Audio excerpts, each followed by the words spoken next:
Notification volume 0%. Good afternoon, and welcome to More Than Meets the Eye. I'm your host, Blind Prime, and for today, I have for you G.I. Joe Classified Series Allie Viper. Oh man, it's the Allie Viper. I've been wanting to get a hold of the Allie Viper for a while. It's the bat sounded pretty cool because of the extra head that had the battle damage, but I really wanted the Allie Viper because, well, it's the Allie Viper. In the series they play pivotal roles. They're really unique people. They're really awesome fighters in the show, and it's got a tower shield for 1/6, for 1/12 scale tower shield. It's got a tower shield. It had me a tower shield. It's just it's so cool. I need to get a couple more because I like them. I like the way they feel. I like how the head moves and stuff, and I just I like them.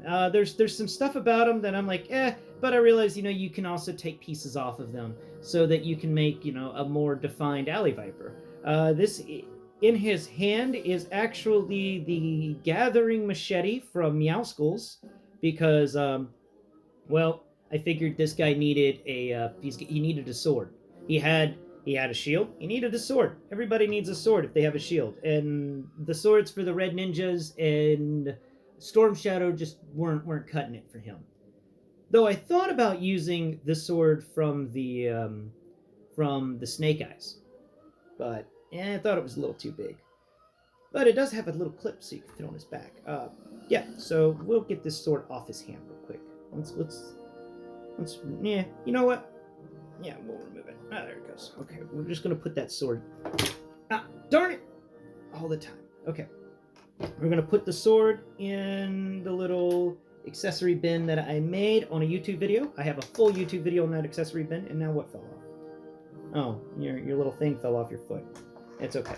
So, like I've said before, I've actually, we had a 3D printer for a little while, so I got a few of these printed up. They're little bitty rectangular pads that have a peg on them to fit into the bottom heels of your G.I. Joes. But I don't know. It seems like many of the Joes this year have had heels that this is too small for. It's weird. I don't know what's going on with the feet, but the newer Joes, their feet, the little peg hole has been different. Maybe they changed the size on that, or maybe I've just been, striking out. There's a lot of issues with my Alley Viper, and I'm definitely going to talk to you about them today. It's I love this guy. I think it's an amazing action figure, but I do have problems with it, and it's just time for a really good analysis on it. And first off, we're going to go over the accessories because it's best if we talk about them first, so I make sure I remember them all. First off, we've got a knife holster on his his right arm. Now, this holster is neat because it's actually a double-ended holster. It's the same on both sides. So I take the knife out of this side of the holster, and then I can turn around and I can slide the knife into that side of the holster. That's a really cool holster. I like that. That allows for really unique ways of positioning things. Now, the holster is also on his forearm, and it's very loose. You can easily pop his hand off and take this holster off completely and put it on another Joe. You got a Joe or a Cobra that you think needs an arm holster that doesn't have an arm holster for a knife, well, you can give it to him. I like that.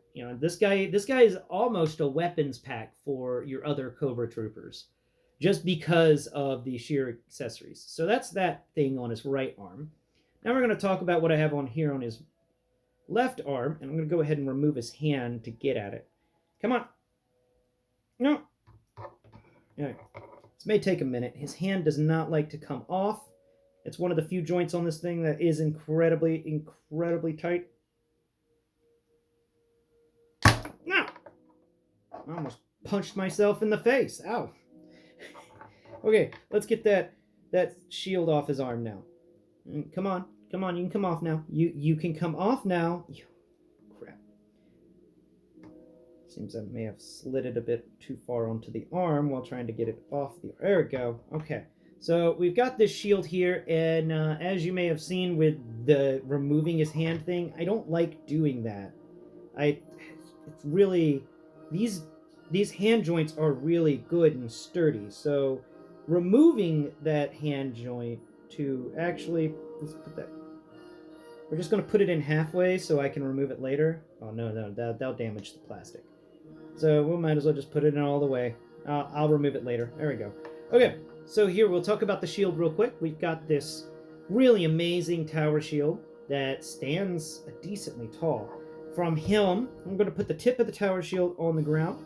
It's going to stand up from tip to tip because it is kind of an oval shape. It's going to go all the way midway up his back, up his chest area. I'd say right below to where his sternum starts. You know, he's got this wrap armor layer, and then it kind of cuts away for what is that? A necklace or something? Or maybe that's some sort of apparatus. Anyway, it's that little cutaway point that the shield here stands to. That's a really nice shield. I like it.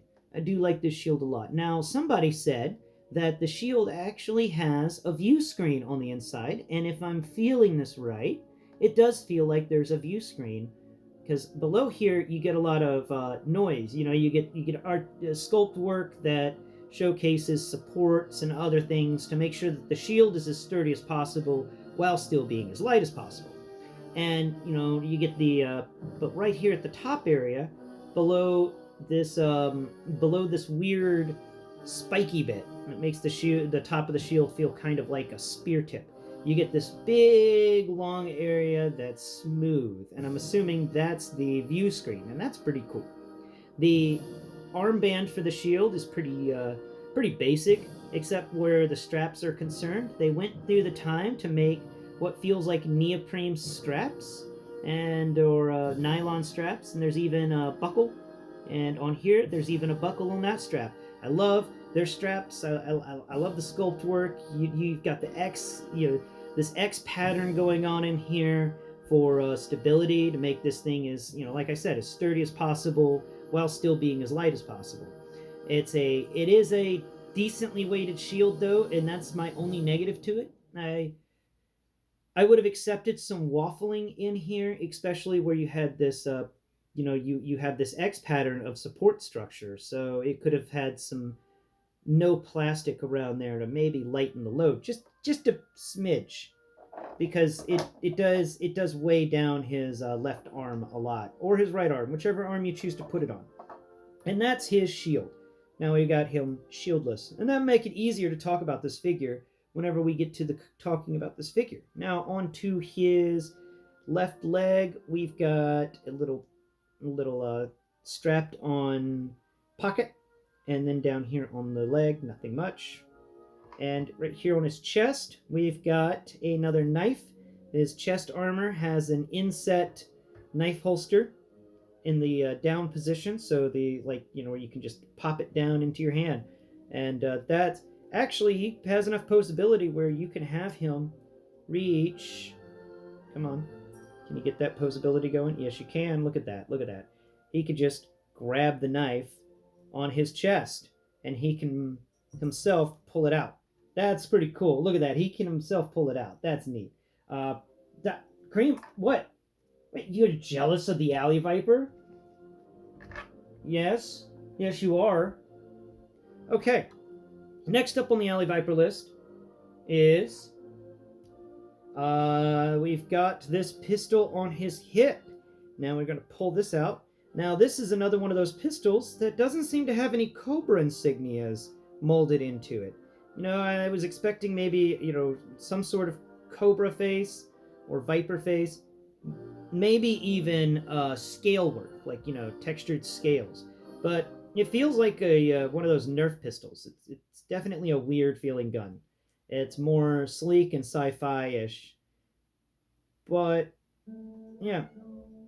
What? What is it, Cream? Anyway, well, I'm gonna let you out in a minute. I'm in the middle of a video.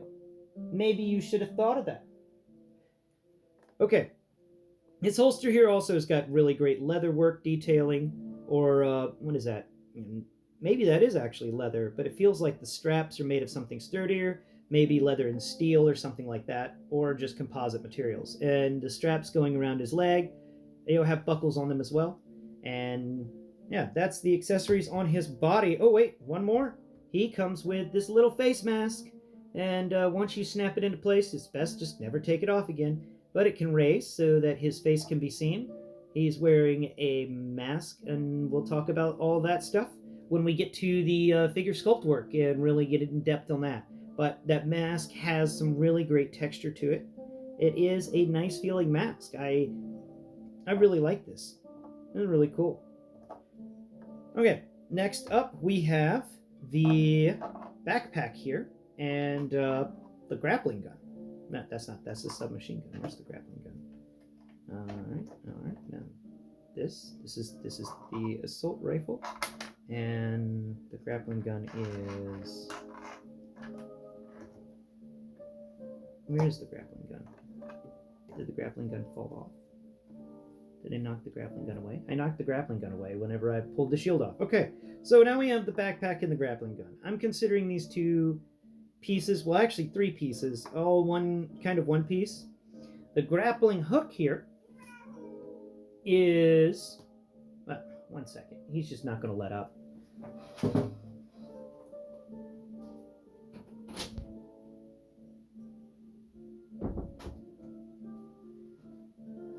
Okay.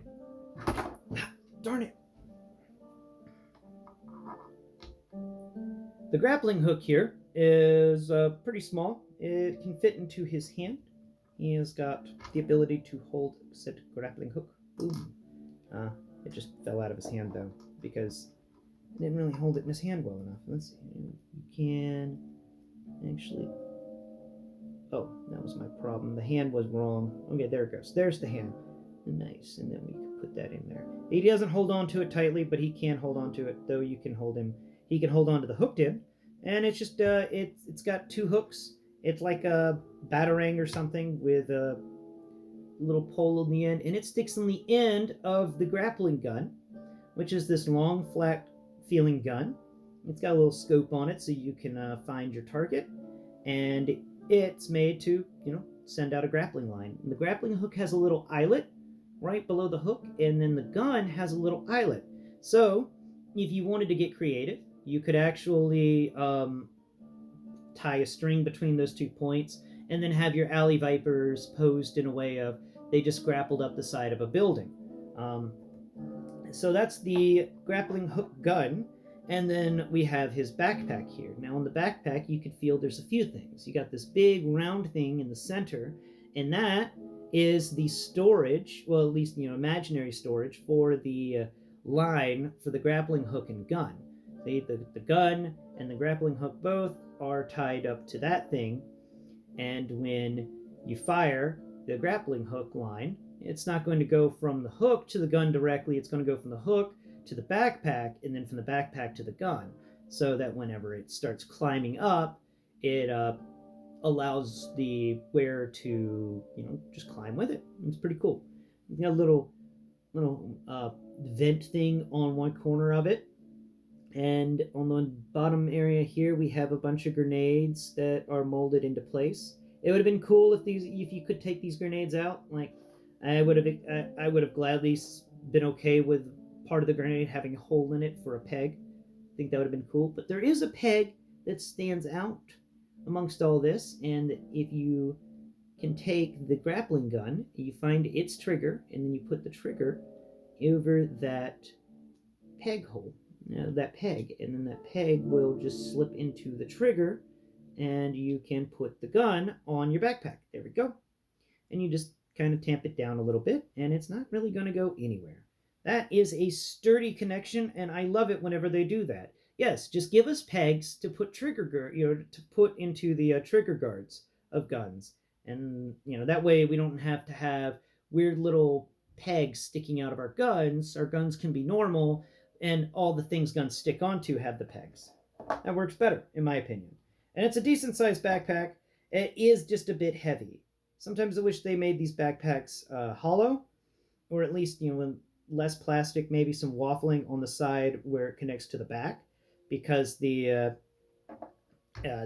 things can weigh down your figure.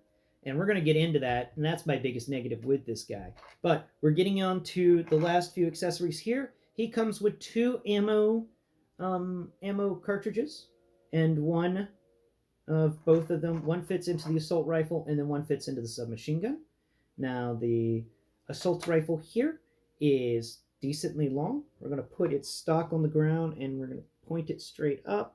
There it goes. It goes from the ground right to the area where his waist would rotate. Not bad, not bad. And it is an assault rifle of decent regard. Maybe it feels similar to what I remember a AK-47 looking like, but it's definitely different from an AK-47. It's like it looked at an AK-47 and then decided to change some things about it. It's not a bad gun sculpt. It's got some great detail. I love all the vent work here on the barrel area. I guess that's some sort of suppressor that's built into the gun itself to try and, as the bullet were to go through, these must act as a either that or it's actually the maybe that's just where the handle goes. Oh, I'm being stupid. That's probably just where the hand goes for the handle. That's the other hand. Here I am thinking it's some sort of built-in suppressor that will make the gunshot not as loud because it's an urban fighter. Maybe that's the case. I don't know. And now we get to the submachine gun. And here we have a really nice weapon. It's got a column at the front, a little grippy handle at the front, and it's got a nice handle with trigger guard on it. The only negative to this is that the ammunition is diagonally inserted onto the side that the arm would be leaning against, and that's a little annoying because you got to make sure that the elbow stays away from that, or else you accidentally pop it out. Though this one has a sturdier connection to its ammo container than the assault rifle. The submachine gun definitely wins when it comes to holding on to its ammo. The assault rifle's ammo is a bit on the iffy side. I would suggest taking a little sticky tack, putting it on the end of that ammo, and then putting it in there. Don't try gluing it in or anything, because you may want to put these away for storage and resell them one day. So use sticky tack instead, and that will make sure that you can just clean it out and it's good to go. No permanent damage. And if you buy the right sticky tack, it won't mess with the paint. So that's the submachine gun. It's really nice. I like the sculpt work on both of the handles. It's really fun, and it shows a level of detail you're not expecting, especially whenever this entire scope on the submachine gun has been sculpted out completely. Like this is a nice scope on top of it, and it feels like a real scope. That is, even to the point where there's indentations for the lenses. Like you got an indentation on one side, and then you have one on the other for different type, to see if there's lenses in there. And actually, with my fingernail, I can feel something hard and smooth in there, so I'm assuming they used a different type of plastic for the lens that's actually in there. That is really cool. And the stock that goes against the shoulder is molded a bit so that it can fit into the groove of the G.I. Joe classified shoulder. Really appreciate that. That is really cool. This is no wonder you can't find these guys. Okay, the bat was amazing. The bat was simply really, really amazing with all the cool things that are part of it and all the molding. But if you want accessories, this is your guy. This is your winner right here. So let's talk about the bat now. Not the bat, the Allie Viper. The Allie Viper sculpt work is wow. So we're going to go over sculpt work while we go over articulation, just to kind of merge those two parts, so I'm not going over the figure twice. If you're wondering, what is the Allie Viper? Well, the Allie Viper is Cobra's urban assault trooper.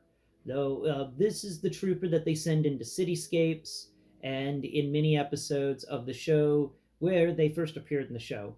They're in cities. I think Duke fights a bunch of them, and there's even some of them assist in helping Cobra Commander take take Cobra back over from Sir Serpentor.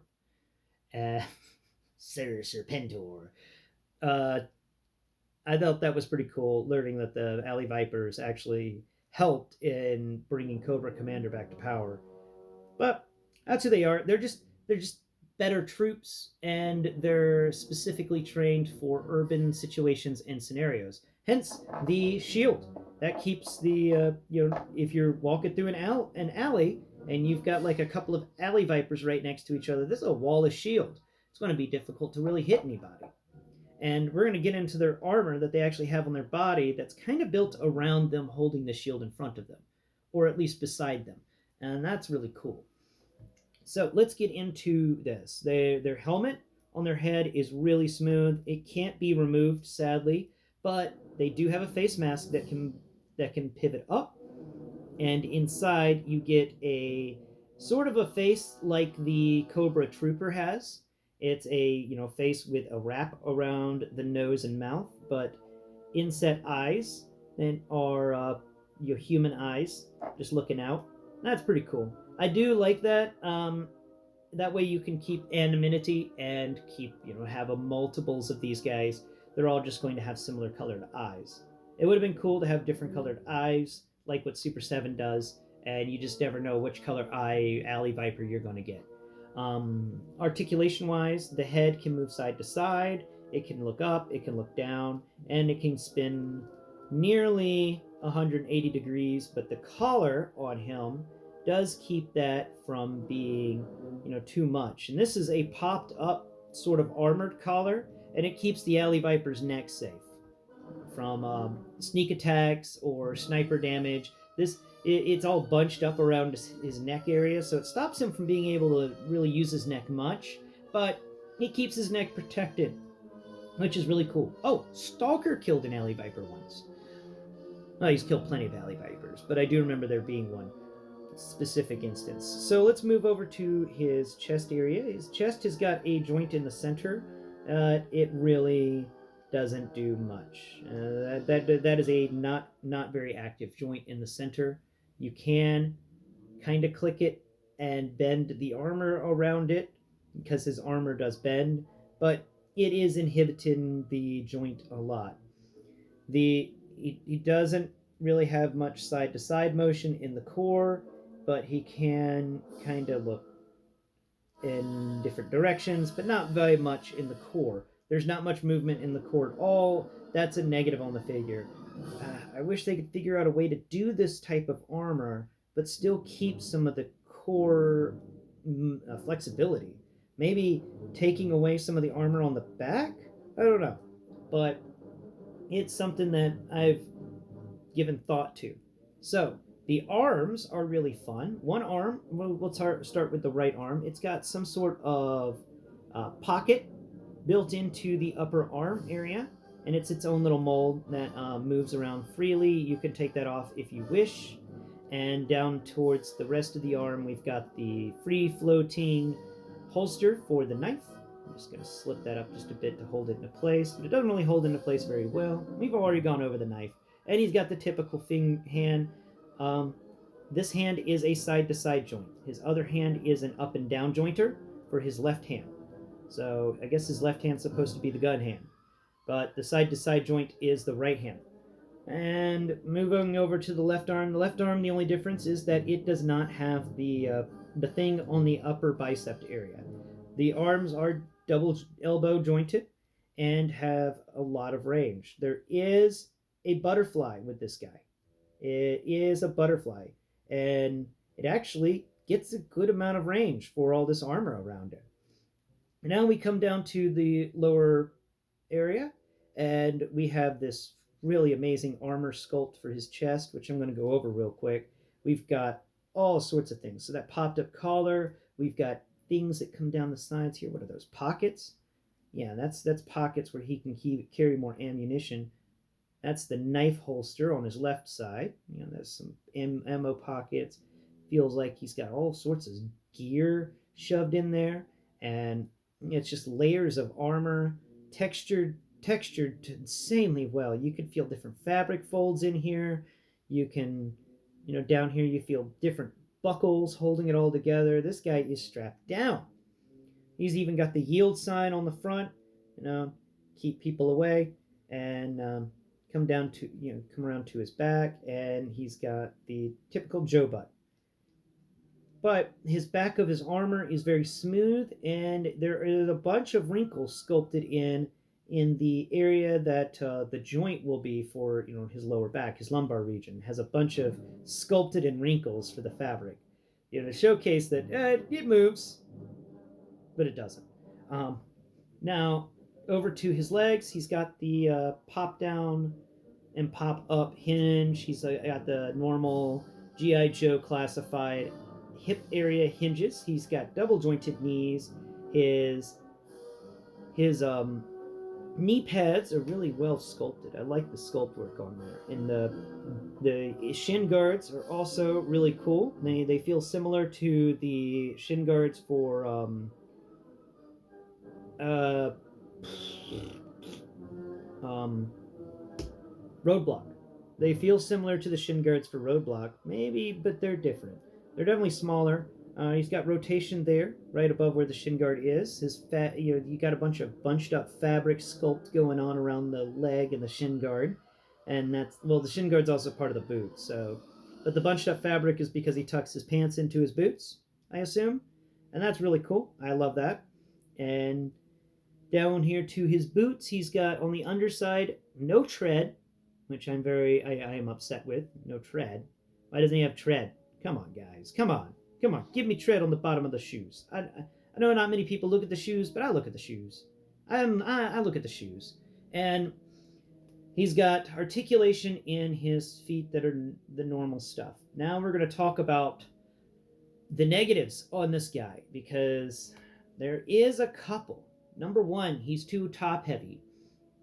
He doesn't have big enough feet to handle the weight that you put on this guy. So you're going to need to really worry about that. Number two, he's got some loose joints. And there's no way to say it other than crap. He's got some loose joints, some of his ratchet joints don't work right, and like his left foot, his left knee. If you ratchet it too far forward, it kind of breaks, and then it doesn't. It's floppy. It doesn't want to stay there. You got to click it back, and the same can be said for this side. If you move it forward too much, it flops. So you got to click it back. The right ankle for my guy is loose to no end. It is really, really quite annoying. It keeps wanting, it's floppy. It just, I'm not supposed to see any wiggle when shaking this guy, especially not in the leg like that. That's not good. And especially whenever you put on so much weight onto this guy, I gotta get some joint fastener and fasten some of these joints down, because they're just not really working well. And that is a big negative on this guy. He's so cool. I really like him.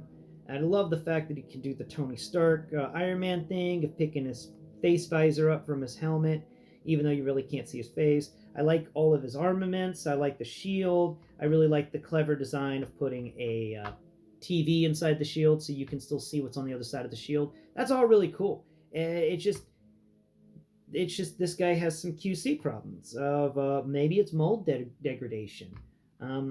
That those loose joints are not great for a figure that carries so much weight. But that's my final thoughts on it. It's definitely close to figure of the year. By golly, it is. But due to the looseness of the joints, those are negatives on it. And and it doesn't come with a sword or a machete or something. Like, how are you gonna have an awesome tower shield but no sword accessory? Oh, it's okay though, because Meowskulls came with one, so I managed to fix that problem. And anyway, guys, tomorrow we're going to be going over Motormaster, so look forward to that video. And yeah, until next Prime, I hope you've enjoyed the show. Bye bye for now.